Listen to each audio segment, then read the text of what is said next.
اچھے اعمال کی جزا جنت اور جنت میں دیدار الہی ہے۔ اعمال میں غفلت ہوئی، دنیا آخرت میں ذلت ہمارا نصیب ہوگا۔ دوستو، وہ اعمال جو کرنے سے جنت کے دروازے کھل جاتے ہیں، ان اعمال میں ایک عمل صلہ رحمی ہے۔ میں نے اسی پہ کچھ باتیں عرض کرنی ہے۔ صلہ رحمی کہتے ہیں کہ رشتہ داروں کے ساتھ تعلق جوڑے رکھنا۔ علماء امت کا اتفاق ہے صلہ رحمی واجب ہے اور قطع رحمی حرام ہے۔ میرے نبی صلی اللہ علیہ وسلم مدینہ تشریف لائے اور پہلا خطاب فرمایا سلام کو عام کرو اور بھوکوں کو کھانا کھلاؤ، صلہ رحمی کرو، اور فرمایا جب لوگ رات سو جائیں، پچھلی راتی رحمت رب دی کرے بلند آوازہ، ہے کوئی بخشش منگن والا کھلا ہے دروازہ، اپنے رب کی حضور اپنی مناجات پیش کرو، تہجد پڑھو اور سلامتی کے ساتھ جنت میں داخل ہو جاؤ۔ حضرت ابو ایوب انصاری رضی اللہ تعالیٰ عنہ روایت کرتے ہیں، حضور کی خدمت میں ایک عربی آیا، عرض کیا حضور مجھے وہ عمل بتائیں جو جنت کے قریب اور جہنم سے دور کر دے۔ فرمایا اللہ کی عبادت کرو اور اس کے ساتھ کسی کو شریک نہ ٹھہراؤ، عبادت کے لائق اللہ، سجدہ اللہ کو ہے۔ دین یوسفی میں سجدہ تعظیمی جائز تھا، اس امت میں وہ بھی جائز نہیں۔ فرمایا اس کے ساتھ کسی کو شریک نہ ٹھہرانا، اور ارشاد فرمایا نماز قائم کرو، زکوٰۃ ادا کرو اور صلہ رحمی کرو۔ دوستو، صلہ رحمی سے محبتیں بڑھتی ہیں، شیطان غمگین ہوتا ہے، اللہ خوش ہوتا ہے۔ صلہ رحمی سے اللہ نیکیوں کو قبول فرماتا ہے، گناہ معاف فرما دیتا ہے۔ اور سنیے گا، جو صلہ رحمی کرتے ہیں جب ان کے اعمال آگے بھیجے جاتے ہیں تو ماں باپ کی روحیں خوش ہوتی ہیں۔ رکیے گا بھائی، اگر 1 انچ دیوار رکھنے پہ بھی بھائی بھائی کو ذبح کر دے اور نفرت کی دیواریں کھڑی کر لے تو کیا ماں باپ قبروں میں آسودہ ہوں گے؟ تکلیف میں مبتلا ہوں گے۔ صلہ رحمی سے ماں باپ کی قبریں جو ہے نا وہ خوش ہوتی ہیں۔ اور میرے نبی فرماتے ہیں اگر عمر اور رزق میں برکت چاہیے تو فرمایا صلہ رحمی کیا کرو، اور ہماری صلہ رحمی کے سب سے زیادہ مستحق ہمارے اپنے ہی بہن بھائی ہیں۔ میں نے ایک بہت بڑا مذہبی اسکالر ہے، اس کا لیکچر سنا، بات بڑی دل کو لگی۔ وہ کہتے ہیں کہ میرے پاس ایک شخص آیا، اس کو بلڈ کینسر تھا، زندگی موت سے لڑ رہا تھا۔ اس نے کہا مجھے کوئی راستہ دکھاؤ۔ پوچھا کہاں سے آئے ہو؟ کہا لاہور سے۔ آبائی شہر پوچھا، کہا فیصل آباد۔ کروڑ پتی آدمی تھا۔ پوچھا وہاں کو تیرے کو عزیز رشتے ہیں؟ کہا ہاں، وہاں چچا تائے ہیں۔ مالی پوزیشن پوچھی، کہا سب غریب ہیں۔ سوال کیا کتنی دیر ہوگی ان سے ملاقات کیے ہوئے؟ تو اس نے کہا 20 سال ہو گئے۔ غریب رشتہ دار بھی نہیں ہوتا یار، غریب تو کسی کو کال کر لے تو کال رسیو نہیں کرتا، کہیں قرض نہ مانگ لے، قرض دے دیا تو واپس کیسے کرے گا؟ خوددار ہوتے ہیں یار، یہ ہاتھ پھیلانا توہین جستجو جانتے ہیں۔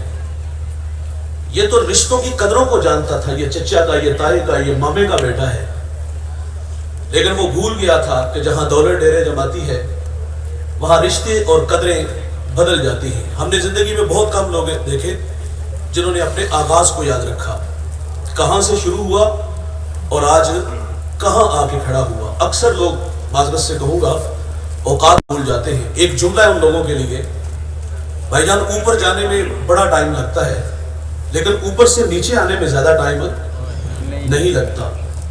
کہا 20 سال ہو گئے ان سے ملاقات ہی نہیں کی۔ کہا تیرا علاج آج سے شروع ہوتا ہے، کرنا کیا ہے؟ کہا 20 دن ان لوگوں میں گزار کے آؤ، بھوکوں کو کھانا دینا، رہنا کو لباس دینا، ان کے دکھتے ہوئے زخموں پہ مرہم پٹی رکھنا، پھایا رکھنا، کسی کا حال ٹھیک کروا دینا، کسی کی دال دسی کر دینا۔ 20 دن بعد واپس آیا تو اس نے کہا دوبارہ ٹیسٹ کرواؤ۔ جب اس نے دوبارہ ٹیسٹ کروایا تو اس کو بلڈ کینسر نہیں تھا۔ بھائی جان، جہاں دوا کام نہیں آتی وہاں دعائیں کام آتی ہیں، اور دعائیں کروایا نہ کرو یار، دعائیں لیا کرو۔ کام ایسے کرو کہ کلیجے سے آواز آئے یا اللہ اس کو شفا دے دے۔ میرے نبی فرماتے اگر عمر اور رزق میں برکت چاہیے تو صلہ رحمی کیا کرو، اور ہماری صلہ رحمی کے سب سے زیادہ مستحق اپنے ہی غریب دکھی بہن بھائی ہیں۔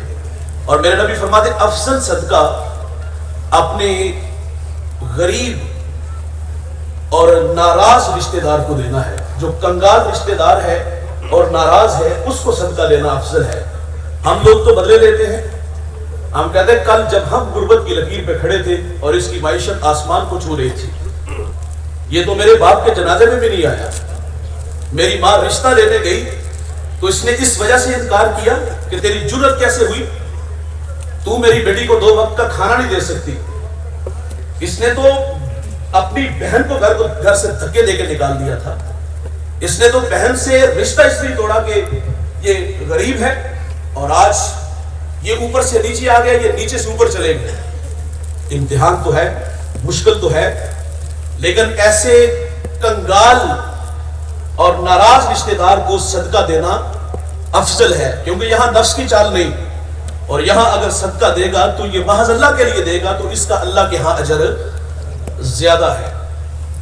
تو ہمیں تعلیم دی صلہ رحمی کی، لیکن میرے نبی نے فرمایا تھا آخری زمانے میں جو ہے وہ قطع رحمی عام ہو جائے گی، اور فرمایا 3 دن سے زائد جو ناراض ہوگا اللہ اس کی نمازیں بھی قبول نہیں فرمائے گا۔ اور 3 لوگوں کے بارے میں رسول اللہ فرماتے ہیں اللہ انہیں جنت میں داخل نہیں کرے گا۔ ایک فرمایا احسان جتلانے والا، یتیم کی کفالت تو کی، 7 تانے بھی دیے، میرے باپ کے ٹکڑوں پہ پلنے والے ہو۔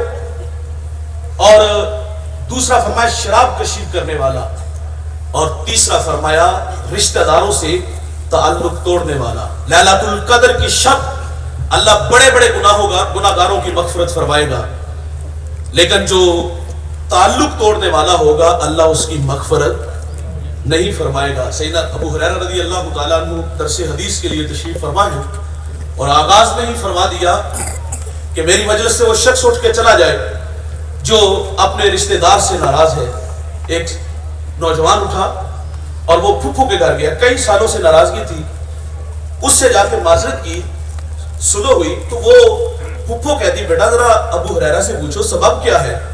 واپس آئے تو ابو ہریرہ رضی اللہ تعالیٰ عنہ فرماتے ہیں کہ ایک دن مجلس رسول میں ہم بیٹھے تھے تو نبی رحمت صلی اللہ علیہ وسلم نے فرمایا کہ میری مجلس سے وہ شخص اٹھ کے چلا جائے جو قطع رحمی کرتا ہے۔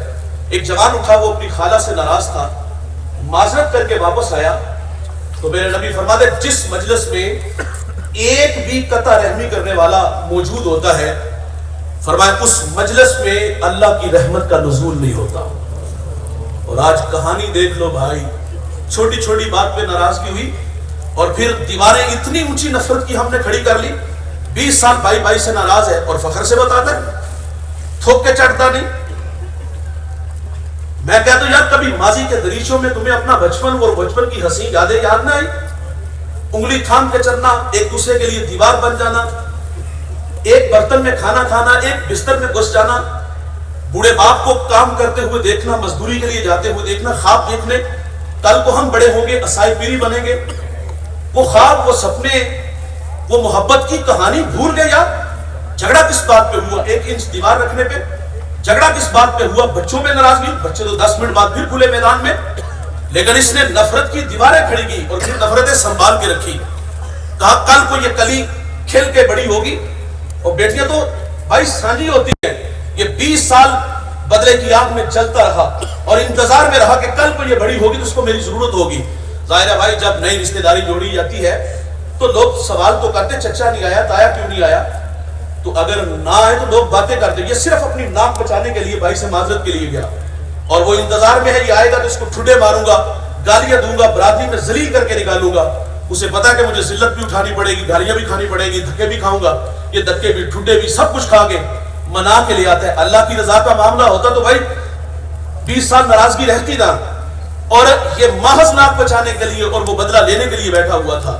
اور سنو بھائی، نفرت اتنی بڑی، زندگی موت سے جنگ ہے، بستر علالت پہ ہے اور موت کو رقص کرتے دکھائی دے رہا ہے، لیکن اس وقت بھی بچوں کو جمع کیا اور جمع کر کے کیا کہا کہ چچا کو بلا لاؤ، اپنے تایا ابو کو بلا لاؤ نہ، اس وقت بھی بچوں کو نفرت کا درس دیا، بچوں سے وعدہ لیا کہ میں مر گیا تو چچا کو جنازے میں نہیں آنے دینا، میں مر گیا تو اس کو دھکے دے کے گھر سے نکال دینا، اور ہم دنیا سے گئے تو نفرت لے کے اور پیچھے چھوڑ کے گئے تو نفرت ہی چھوڑ کے گئے، ہم نے اپنی نسلوں کو صرف نفرت ہی سکھائی دوست۔ اور یار ہم نے ایسے لوگ بھی دیکھے جس نے ساری زندگی بہن سے تعلق توڑ دیا اور پھر اس کے ساتھ ناراضگی کس بات پہ، اس نے اپنا حق مانگا اور حق مانگنے پر پھر ساری زندگی کا بھوکوں کو منہ نہیں لگانا، یہ ہے ہماری رشتہ داری۔ کچھ لوگوں نے تو ماں باپ کے ساتھ بگاڑ لی یار، رشتوں کو عزت دو، رشتوں کو پیار دو۔ اللہ تعالیٰ سے دعا ہے اللہ ہمیں رشتوں کا احترام کرنے کی توفیق۔